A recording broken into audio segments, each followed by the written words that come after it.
asalaamaaleykum wa rahmatulahi taala wa barakaatu kon ñuy santaat bu baax ci bisub tey bii di ñaar fukki fan ak ñeent ci weeru Ramadan dëppoog le 25 mars suba jàmm incha allah muy ñaar fukki fan ak juróom ci weer wi kuréel bi ñu duppee Cheikh Abdou Lahad Mbacké ñoom ñoo war a jàng suba kuréel Sëñ Abdou Lahad ci kanamu sëriñ bi ñi nga xam ne ñoo war a gàttandu sëriñ bi gunge ko mooy kuréel gu ñu duppee Masaalikul Jinaan bu tarxiya bu Touba kuréel bi tamit di kuréel Sëñ Abdou Lahad di kuréel bis bu tarxiya kon loolu mooy programme suba bi donc pour la journée de demain 25e jour du mois Ramadan le groupe qui sera à l'honneur c'est le groupe baptisé Serigne Abdou Lahad, le troisième khalife du mouridisme, et le groupe qui aura la charge d'accueillir et de raccompagner le khalife c'est le groupe baptisé Massalikul Jinan de la Daara Hizbut Tarqiyyah de Touba.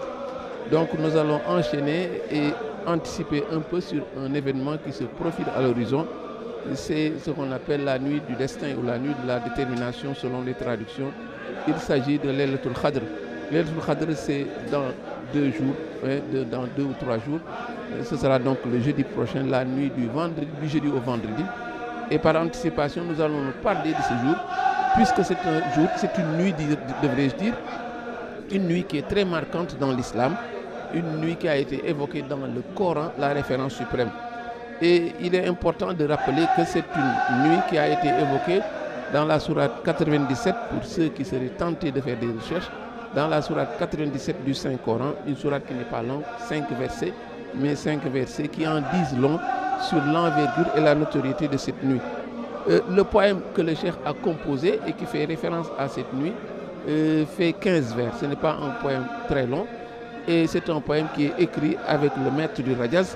Cette fois-ci, nous ne sommes pas en présence d'un acrostiche, mais c'est un poème qui a été composé, n'est-ce pas, directement.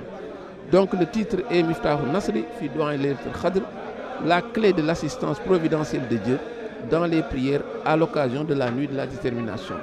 Et on imagine bien que déjà le titre est une orientation pour montrer que cette nuit est une nuit sur laquelle on peut se fonder pour faire un tawassul.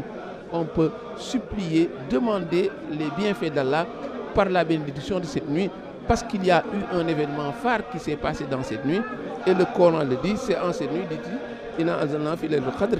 Donc on a fait descendre le Coran de la toilette, dans la tablette bien gardée, qui s'appelle Lawhul Mahfouz, et on l'a fait à descendre jusqu'au ciel le plus proche.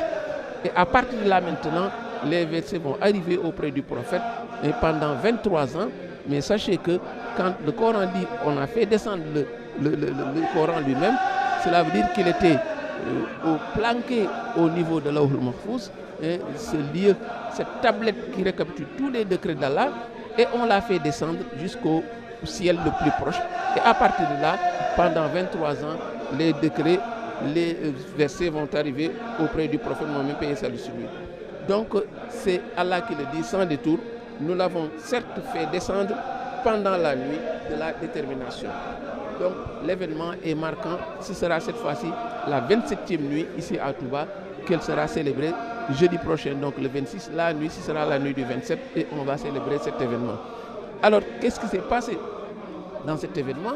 On nous le dit dans le Coran toujours, et il y a à un moment donné, le Coran dit Khayrun min alfi shahr. C'est une nuit qui vaut plus que 1000 mois. Donc une nuit qui en bénéfice charismatique égale 1000 mois, et 1000 mois quand on fait la conversion par excès, ça fait 84 ans. 83 ans par défaut et 84 ans par excès. Donc ça veut dire que, mais c'est une nuit qui est prestigieuse.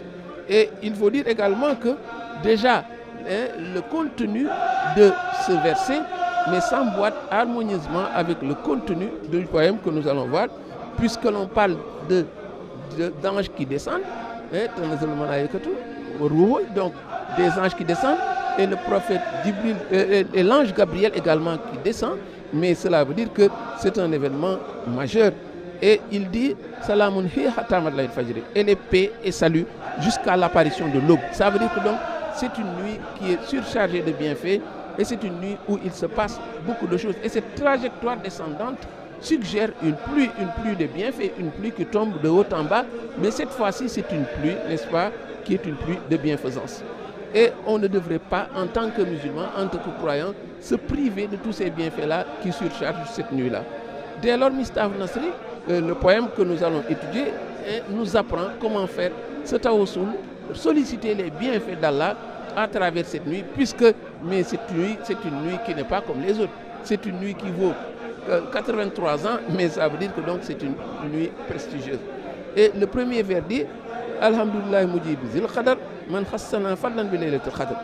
Louange à Dieu qui exauce les vœux, le maître du décret divin, lui qui nous a accordé avec exclusivité les faveurs de la nuit du destin, Laylatul Qadr.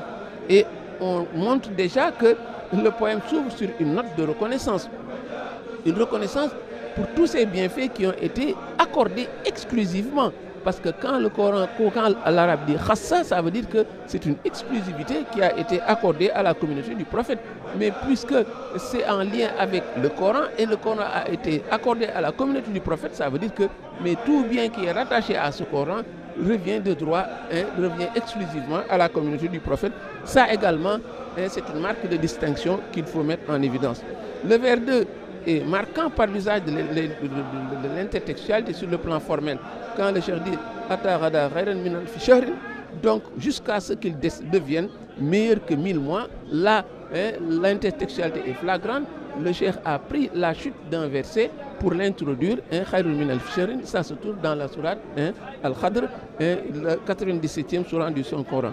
Il y a également, après les vers 3 et 4 qui sont une prière sur le prophète, dès l'ouverture, il marque, n'est-ce pas, cet respect, cette considération pour le prophète. C'est pourquoi les vers 3 et 4 sont des prières adressées au prophète et à ses compagnons. Au vers 5, l'orientation du poème apparaît en toute clarté quand il dit « Sachez qu'aujourd'hui, je sollicite en abondance la satisfaction de tous les besoins en provenance du noble Seigneur. » Donc c'est une nuit qui possède des vertus et c'est une nuit par laquelle qui peut servir de tremplin pour solliciter les bienfaits d'Allah le Très-Haut. Tremplin mais également bouclier pour faciliter les choses, mais également pour faire un barrage à tout ce qui peut être contraignant. Au vers 5, il dit « Je sollicite en abondance la satisfaction de tous les besoins. » Au vers 6, « Par la grâce de cette nuit bénie, dissimule mes imperfections. » Donc, ce côté négatif, ce côté positif. Cette nuit qui peut être un adjuvant qui facilite, mais également qui peut être un blocage qui fait barrage à tout ce qui peut être nuisible. Et les vers suivants, du 6, vers 6 au vers 9, sont marquants par l'usage de l'anaphore. Et chaque fois, le cheikh dit Ya Rabbana, ce sont des poèmes, ce sont 4 vers qui tous commencent par Ya Rabbana, mais ça c'est le procédé de style de l'anaphore et le cheikh l'utilise. Ô toi mon Seigneur, dit-il.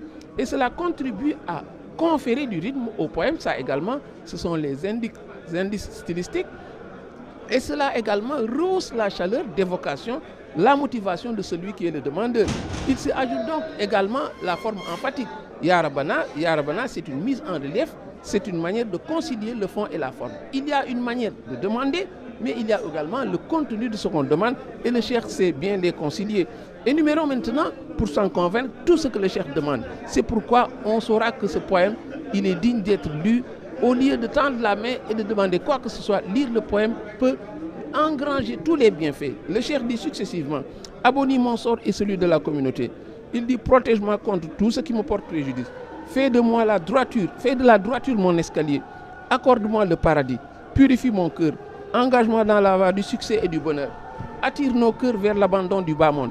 Accorde-nous une félicité durable et des bienfaits. » Et au-delà de toutes ces demandes qui sont faites avec forte chaleur, on peut déceler l'évocation de la communauté du prophète. Ça également, 2 passages, les versets 7 et 10, font allusion directe à la communauté du prophète. On l'entend dire « Abonis le sort de ma communauté », puis ensuite à toute la communauté musulmane. Ça également, c'est une manière de présenter le cheikh comme un héritier du prophète, parce que la préoccupation du prophète, c'était sa communauté. C'est pourquoi qui hérite du prophète hérite également de cette préoccupation pour sa communauté, également bien marquée. Il y a également la thématique de bien priser du cheikh, cet hommage au prophète, ces propos laudatifs au prophète qui ne pouvaient pas manquer. Et il l'appelle Mohammed Babil Huda, Nafir Rada, Nail Mada, Jalil Dja, Mouzwarada. Mohammed, la porte de la bonne guidée, celui qui éloigne de l'égarement, celui dont l'influence est vaste et qui a dissipé les ténèbres ou dès son arrivée. Voilà donc, on ne pouvait terminer de plus fort belle manière parce que l'hommage du prophète également, c'est une préoccupation du vénéré Cheikh Al Khadim. Wassalamu alaikum wa rahmatullahi wa barakatuh.